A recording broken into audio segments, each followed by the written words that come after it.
want to be like you someday, the 8-year-old girl in the brownie Girl Scout vest said to me one morning in August 2020. It was the morning of the virtual Girl Scout San Diego Volunteer Conference, and I just delivered a presentation to an audience of over 400 adult volunteers.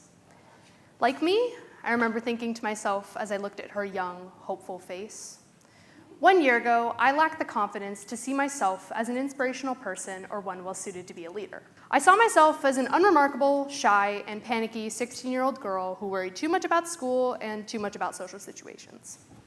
Growing up in a small town where everyone has known everyone for their entire life, meeting new people has been a constant challenge, especially as I've grown older.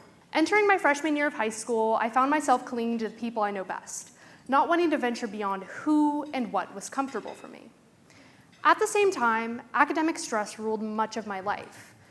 I found myself sequestered in my room nearly every day, doing homework and studying for exams. Despite making the grades I desired and having a group of dependable friends, I felt inadequate.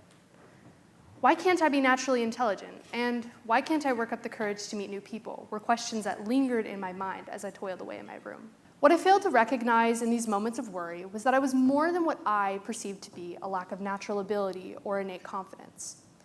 I was smart enough, in fact, smart enough to be graduating in the top 5 of my senior class this spring. And kind enough, but I did not have the confidence to take full possession of these traits. Back to the morning in August 2020. The young girl had her hopeful eyes set on me, awaiting an answer. I looked down at my Girl Scout vest, one decorated with an array of colorful pins, patches, and awards, all telling the story of my 11 years in Girl Scouting. Looking at her vest, one much smaller than mine and of a different color, similarly ornamented with pins and patches, I realized that I was once a wide-eyed young Girl Scout seeking guidance from her older peers, just like her. I realized that she saw me in a way that I did not see myself at the time. She saw me as a leader. She saw me for more than the flaws that I felt defined me. I looked up at her face, replied, "You can," and began to tell her about how I came to my position, a National Council delegate representing Girl Scouts San Diego. While recounting my story to her, I found myself understanding and acknowledging the weight of my accomplishments and leadership position in a way that I had not before. Recalling how inspiring it was to reach out to hundreds of adult Girl Scout volunteers to gauge feedback on national proposals, and to be mentored by the CEO of Girl Scouts San Diego, I began to see myself through new eyes.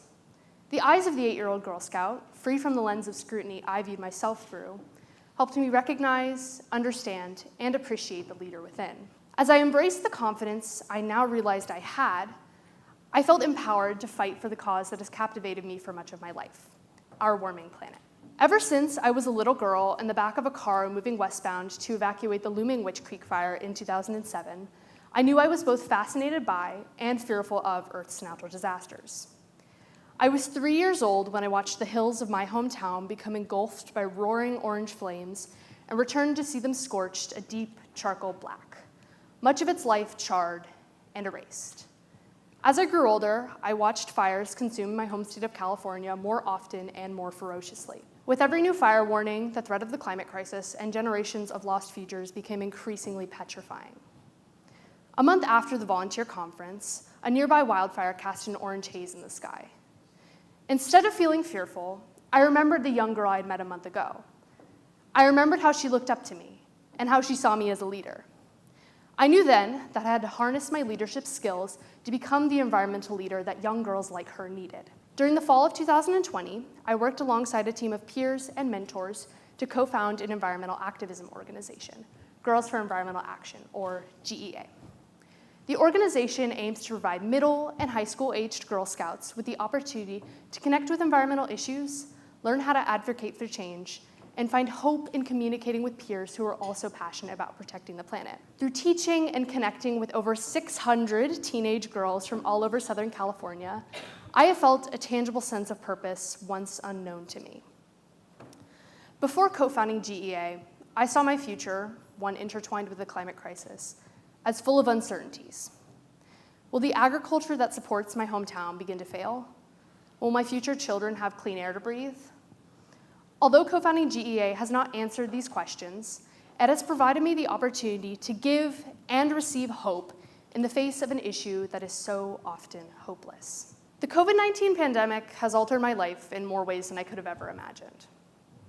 As a teenager, I was allowed a break from the usual academic pressures of school to ponder aspects of my life I had not previously given thorough consideration. Am I truly living in the moment, and am I putting myself out there enough, were questions I asked myself. No and no were the answers I gave. In the time since, I have shed the lack of confidence that once brought me down. In doing so, I had to push myself to meet new people, something I would not have typically done.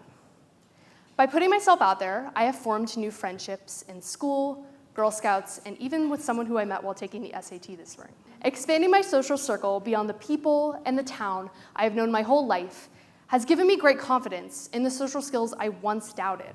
As I reflect on how much I have gained and achieved with my newfound confidence over the last year, such as meeting new people and establishing GEA, I realize that it would not have been possible without seeing myself through the eyes of someone who understood my true value as a leader, someone who saw the leader within.